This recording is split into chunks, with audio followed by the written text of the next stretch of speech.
South ఇండియాలోని అతి తక్కువ ధరలకి రత్నాలనందించే ఏకైక సంస్థ 6JVR. నమస్తే, నేను Keshav. Welcome to Suman TV. కేంద్ర ప్రభుత్వం 2025-26 సంవత్సరానికి బడ్జెట్ ప్రవేశపెట్టింది. ఈ బడ్జెట్లో తెలుగు రాష్ట్రాలకి వచ్చింది ఏంటి? ప్రధానంగా వేతన జీవులకి దక్కినటువంటి ఊరట ఎలాంటిది? ముఖ్యంగా కొన్ని రంగాలపైన పన్నులు మినహాయింపులు, తగ్గింపులు పెద్ద ఎత్తున చేసింది. కాబట్టి దేశంలో ఆర్థిక వ్యవహారాలు, ఆర్థిక కార్యకలాపాలు జోరందుకోవడానికి ఇది దారి వేస్తుంది అనేటువంటి అంచనాలు ఉన్నాయి. ఈ అంశాలపైన విశ్లేషణ చూద్దాం. మనతో పాటు బడ్జెట్ ఎక్స్పర్ట్ ఈదర్ రామకృష్ణ గారు ఉన్నారు. రామకృష్ణ గారు నమస్కారం. నమస్తే అండి. రామకృష్ణ గారు, ఓవరాల్గా బడ్జెట్ ఎలా వచ్చింది? ఎందుకంటే చాలా ఎక్స్పెక్టేషన్స్ పెట్టుకున్నారు. ఇది ఒక డిసైడింగ్ బడ్జెట్, రాబోయేటువంటి వికసిత్ భారత్కి సంబంధించి ఒక రూట్ మ్యాప్ వేసేటువంటి బడ్జెట్ అనే అభిప్రాయం ఉంది. ముఖ్యంగా తెలుగు రాష్ట్రాల్లో చాలా హోప్ ఉంది, ఆంధ్రప్రదేశ్లో అయితే మరీ ఎక్కువ ఉంది. సో ఎలా ఉంది ఈ బడ్జెట్? మన తెలుగు రాష్ట్రాలకి వచ్చినటువంటి వరాలు కానీ, అవకాశాలు కానీ, అసలు మన వైపు చూసినటువంటి దాఖలాలు కానీ ఉన్నాయా? తెలుగు రాష్ట్రాలు అంటే ముఖ్యంగా రీసెంట్ టైమ్స్లో ఆంధ్రప్రదేశ్కి కొన్ని వరాలు ఇవ్వడం జరిగిందండి. లైక్ విశాఖ ఉక్కుకి కొంత అలాట్మెంట్, అలాగే అమరావతికి, అట్లాగే పోలవరం ప్రాజెక్ట్కి, వీటన్నిటికీ అలాట్మెంట్స్ చేయటం, అట్లాగే కొన్ని ఇన్ఫ్రాస్ట్రక్చర్ ప్రాజెక్ట్స్ అయినా like ring road, Amaravati ring road, ఇలాంటివి ప్రపోజల్స్ ఉండబట్టి ఈ బడ్జెట్లో మనకి అలాంటివి ఏం కనిపించలేదు. మెయిన్గా స్టేట్ స్పెసిఫిక్గా మనం చూస్తే బీహార్కి ఎక్కువగా ఇంపార్టెన్స్ ఇచ్చినట్టు కనిపిస్తుంది ఈ బడ్జెట్లో. బీహార్ ఎలక్షన్స్ దృష్టిలో పెట్టుకుని అయి ఉండొచ్చండి. అంటే మెయిన్గా ఎయిర్పోర్ట్స్ ఎక్కువ డెవలప్ చేయాలని, టూరిజం డెవలప్ చేయాలని, అట్లాగే మకానా బోర్డు ఒకటి ఎస్టాబ్లిష్ చేయాలని బీహార్లో. సో అట్లా బీహార్కి సంబంధించినంత వరకు స్టేట్ లెవెల్గా చూస్తే ఒక బీహార్కే ఎక్కువ, అంటే ఈవెన్ బీహార్ వెనకబడిన రాష్ట్రంగా ఉండటం కూడా ఒక కారణం అయి ఉండొచ్చు. ఇందువల్ల బీహార్కి కనిపించింది. ఇంకా ఓవరాల్గా బడ్జెట్ అంటే నేషన్ వైడ్ డిఫరెంట్ అంశాలు, అంటే వివిధ అంశాలు, ట్యాక్స్లు, డెఫిసిట్లు, జీడిపీలు, రకరకాల అంశాలు ఇందులో ఉంటాయి కాబట్టి స్టేట్ లెవెల్లో మనము కేటగరైజ్ చేయలేము. సో ఓవరాల్గా ఈ బడ్జెట్ కనుక చూస్తే మెయిన్గా ఒక న్యూ వే ఆఫ్ థింకింగ్ కనిపిస్తుందండి. అంటే ఈజ్ ఆఫ్ డూయింగ్ బిజినెస్ని ఇంప్రూవ్ చేయాలన్నట్లుగా ఈ బడ్జెట్లో నిర్మలా సీతారామన్ చాలా అంశాల్లో మనకి ఈజ్ ఆఫ్ డూయింగ్ బిజినెస్ కోసం ఆ స్టెప్స్, ఆ మెజర్స్ తీసుకుంటున్నట్టు అర్థమవుతుంది. మెయిన్గా ఇన్కమ్ ట్యాక్స్లో డిస్ప్యూట్ లేకుండా, అంటే గతంలో చాలా డిస్ప్యూట్స్ ఉండేవి, ఆ డిస్ప్యూట్స్ లేకుండా న్యూ ట్యాక్స్ పాలసీని ఒక వారంలో ప్రజెంట్ చేస్తామన్నారు.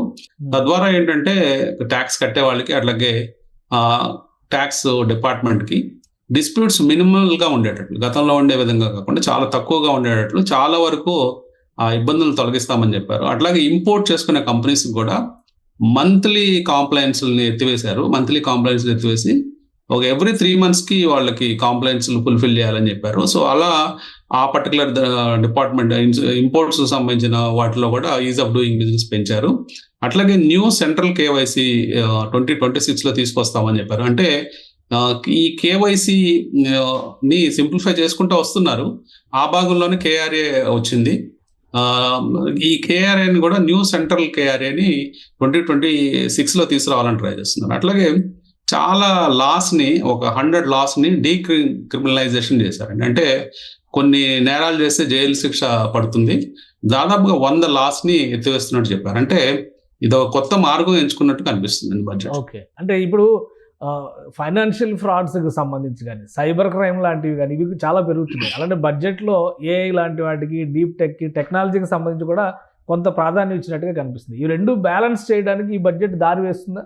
లేదండి. అంటే ఆర్టిఫిషియల్ ఇంటెలిజెన్స్కి 3 centers ఏర్పాటు చేస్తాం. పర్టికులర్ అగ్రికల్చర్, ఎడ్యుకేషన్, ఇట్లా ఇండస్ట్రీకి సంబంధించిన 3 centers ఏర్పాటు చేస్తామని చెప్పారు. కానీ అలొకేషన్ చూస్తే కేవలం 500 కోట్ల రూపాయలు మాత్రం చేయడం జరిగింది ఆర్టిఫిషియల్ ఇంటెలిజెన్స్కి. సో 500 కోట్ల రూపాయలు అనేది నథింగ్ అనమాట. అంటే అది ఆర్టిఫిషియల్ ఇంటెలిజెన్స్ని ఇంప్రూవ్ చేయడానికి ఏమాత్రం పనికిరాదు. బేసిక్గా ప్రాజెక్ట్స్, రిపోర్ట్స్ తయారు చేయడానికి అలాంటి వాటికి పనికొస్తుంది, లేకపోతే ఒక ఇన్స్టిట్యూట్స్ డెవలప్ చేయడానికి పనికొస్తుంది. కానీ రియల్గా ఆర్టిఫిషియల్ ఇంటెలిజెన్స్లో ఇప్పుడు అమెరికా కానీ, చైనా కానీ చాలా దూసుకుపోయాయి. రీసెంట్గా మనం డీప్ సీక్ చూసాము. అట్లాగే అమెరికాలో చాట్ జీపీటీలు, జెమినీలు ఇలాంటివి చాలా వచ్చాయి. వాటితో పోటీ పడాలంటే 500 crores అనేది ఈ బడ్జెట్లో ఒక సూత్రప్రాయంగా ఇవ్వడం తప్పించి పెద్ద ఉపయోగం లేదు. రైట్. ఇక ఇన్కమ్ ట్యాక్స్ గురించి ఎక్కువ మంది డిస్కస్ చేస్తున్నారు. 12 లక్షల వరకు జీరో ట్యాక్స్ అంటున్నారు. సో ఇది జీరో ట్యాక్సా, లేదంటే ఇక్కడ బడ్జెట్ స్టేట్మెంట్లో చూస్తే మాత్రం 4 లక్షల నుంచే 10% క్యాలిక్యులేషన్స్ అయితే కనిపిస్తున్నాయి. బట్ అందులో వచ్చేటువంటి మినహాయింపులు, రిబేట్లు, ఇవన్నీ ఏ విధంగా చూడాలి? అంటే మనం ప్లాన్ చేసుకున్నట్లయితే 12 లక్షల దాకా మనం జీరో ట్యాక్స్ పొందొచ్చండి. ఓకే. ఈవెన్ గా ప్లెయిన్ గా మనం డిడక్షన్స్ అలాంటివి ఏమీ అప్లై చేయకపోయినా కానీ 80,000కి మించి పడదు 12 లక్షలు ఇన్కమ్ ఉన్న వాళ్ళకి. గతంలో కంటే మనకి ఆల్మోస్ట్ ఒక 80,000 to 1 lakh రూపీస్ బెనిఫిట్ ప్రతి స్లాబ్ లో ఉన్న వాళ్ళకి దొరికింది. అంటే 12 లక్షలు పైబడిన స్లాబ్స్ అంటే 8 to 12 వాళ్ళకి 10%, 12 to 16 వాళ్ళకి 15%, 16 to 20 వాళ్ళకి 20%, 20 to 24 వాళ్ళకి 25%. మీరు ఏ స్లాబ్ లో ఉన్నా కానీ అబౌవ్ 8 lakhs మీకు 80,000 నుంచి 1,10,000 రూపాయల దాకా బెనిఫిట్ వస్తుంది. తద్వారా గవర్నమెంట్ కూడా 1,10,000 కోట్ల రూపాయలు మొత్తంగా దేశం మొత్తంగా కోల్పోతుంది ఆదాయాన్ని. మేబీ వాళ్ళు వేరే సోర్సెస్ ద్వారా రీకూప్ చేసుకుంటారు, కానీ డైరెక్ట్ గా వాళ్ళకి వాళ్ళ పాకెట్స్ లోకి బెనిఫిట్స్ వెళ్ళాలి అని చెప్పేసి. అంటే కన్సంప్షన్ మనం ఈ మధ్య చూస్తే అర్బన్ కన్సంప్షన్ అనేది కొంచెం తగ్గుతూ ఉంది. తద్వారా మనం స్టాక్ మార్కెట్ లో కూడా ఎఫ్ఎంసీజీ స్టాక్స్ అంటే బాగా పడుతూ ఉన్నాయి, వాటి సేల్స్ కానీ ప్రాఫిట్స్ కానీ తగ్గుతూ ఉన్నాయి. సో అర్బన్ కన్సంప్షన్ పెంచాలనే దృష్టితోనే ఈ పర్టికులర్ మెజర్ చేసినట్టున్నారు. సో ఎప్పుడైతే ఈ middle class, lower middle class వాళ్ళకి లేదా కొంచెం హయ్యర్ క్లాసెస్ అంటే 12 lakhs to 24 lakhs వచ్చే వాళ్ళకి కొంచెం ఒక 1 lakh రూపీస్ దాకా సేవింగ్స్ అనేవి వాళ్ళ పాకెట్స్ లో డైరెక్ట్ గా వస్తాయి కాబట్టి అది కన్సంప్షన్ ఉపయోగపడుతుంది. అట్లాగే కన్సంప్షన్ సైకిల్ మళ్ళీ మొదలవుతుంది అని ఆశతో ఇది చేయటం జరిగింది. సో ఓవరాల్ గా ఇది ఒక వెల్కమ్ మూవ్ అండి. అంటే అట్లీస్ట్ ఇన్ఫ్లేషన్ పెరుగుతూ ఉంది, ఖర్చులు పెరుగుతూ ఉన్నాయి. ఇలాంటి మూవ్ వల్ల కొంత మిడిల్ క్లాస్ పీపుల్ హ్యాపీగా ఫీల్ అవుతారు. కానీ ఇంకా డిడక్షన్స్ విషయంలో కానీ ఎగ్జంప్షన్స్ విషయంలో కానీ, ఎందుకంటే ఇప్పుడు ఇన్సూరెన్స్కి వాటికి ఒక 1 lakh, 1.5 lakh మాత్రమే ఎగ్జంప్షన్స్ ఇచ్చారు. అలానే లోన్ రిలేటెడ్ ఇంట్రెస్ట్ ఎగ్జంప్షన్స్ ఇవేవి కూడా రివైవ్ చేయకుండా కేవలం స్లాబ్ సిస్టంలో మార్పులు తీసుకురావడం వల్ల పెద్ద ప్రయోజనం ఉండదు అనేటువంటి ఒక విమర్శ వస్తుంది. ఈవెన్ స్టాండర్డ్ డిడక్షన్ కూడా 75,000 తగ్గించడం జరిగింది. సో మీకు యాక్చువల్ గా నిల్ రిటర్న్ ఫైల్ చేయాలంటే దాదాపు 12.75 lakhs దాకా ఉంటుంది. దాని తర్వాత సంపాదించే ప్రతి రూపాయి మీద మీకు ట్యాక్స్ పడుతుంది. ఏదైనప్పటికీ అంటే ఇదివరకు వేరే ఇష్యూస్ ఉండేవండి. అంటే ట్యాక్స్లు కట్టే దాంట్లో డిస్ప్యూట్స్ ఎక్కువ ఉండేవి. ఆ డిస్ప్యూట్స్ ని కొంచెం ఈజ్ చేసినట్టు కనిపించింది. ఫర్ ఎగ్జాంపుల్ టీసీఎస్, టీడీఎస్లు వీటిల్లో చాలా మార్పులు తీసుకొచ్చారు.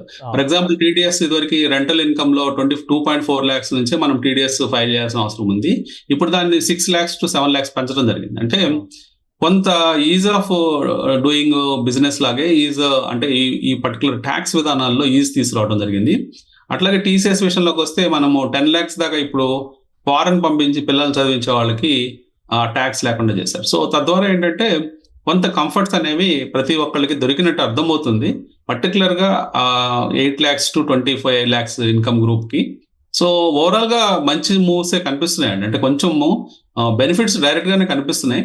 మేబీ ఇండైరెక్ట్ ఎఫెక్ట్స్ మనకు తెలియదు. ఇండైరెక్ట్ ట్యాక్సెస్ ఇప్పుడు ఫర్ ఎగ్జాంపుల్ వేరే మనం పర్చేజ్ చేసినా సేల్ చేసినా ఈ రోజు జిఎస్టీలు కడుతున్నాము కాబట్టి ఇండైరెక్ట్ గా ఓవరాల్ గా బేస్ పెరుగుతూ ఉంది. మీరు ఓవరాల్ ట్యాక్స్ ఇన్కమ్ కనుక చూస్తే 24 లక్షల నుంచి 28 లక్షల అంటే 4 లక్షల కోట్ల రూపాయలు గవర్నమెంట్కి ఆదాయం పెరిగింది.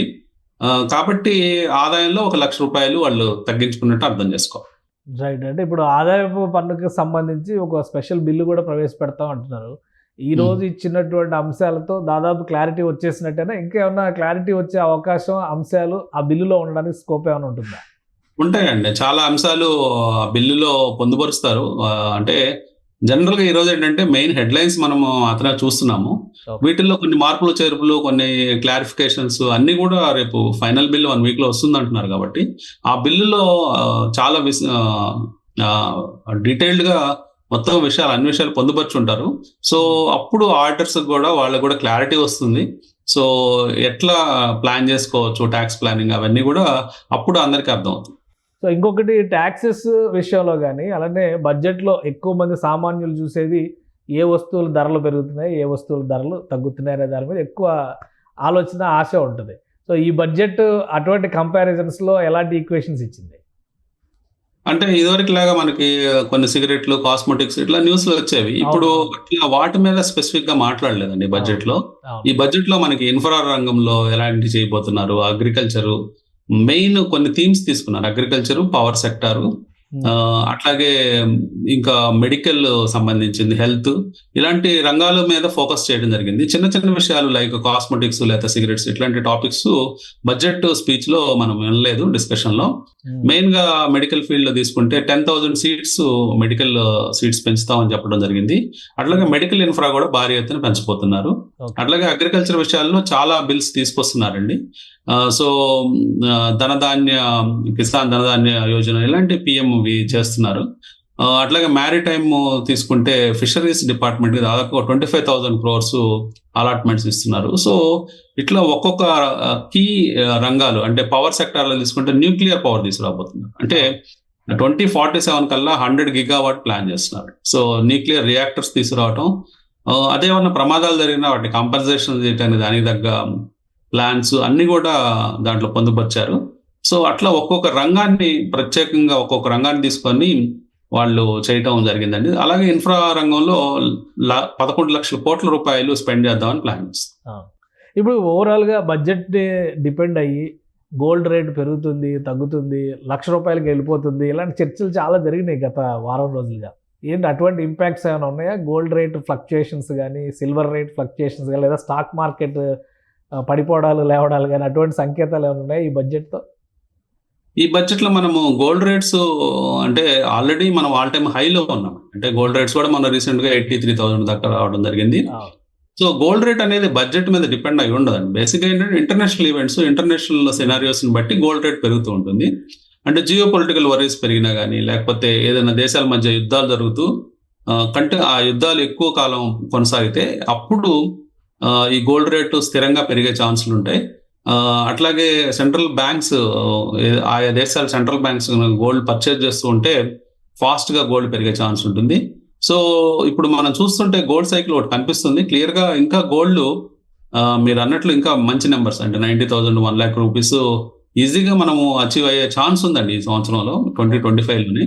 కాబట్టి బడ్జెట్ కి గోల్డ్ కి పెద్ద లింక్ చేయలేం. కానీ ఇప్పుడు ఫర్ ఎగ్జాంపుల్ ఈవెన్ మన ట్యాక్స్ పేయర్స్ కొంత ట్యాక్స్ సేవ్ అయితే కూడా కొంత ఆలోచన గోల్డ్ కొందాము, లేకపోతే మనకి అన్ని ఫార్మ్స్ లో ఇప్పుడు గోల్డ్ దొరుకుతుంది కాబట్టి, ఫిజికల్ ఫార్మ్, డిజిటల్ ఫార్మ్స్ లో.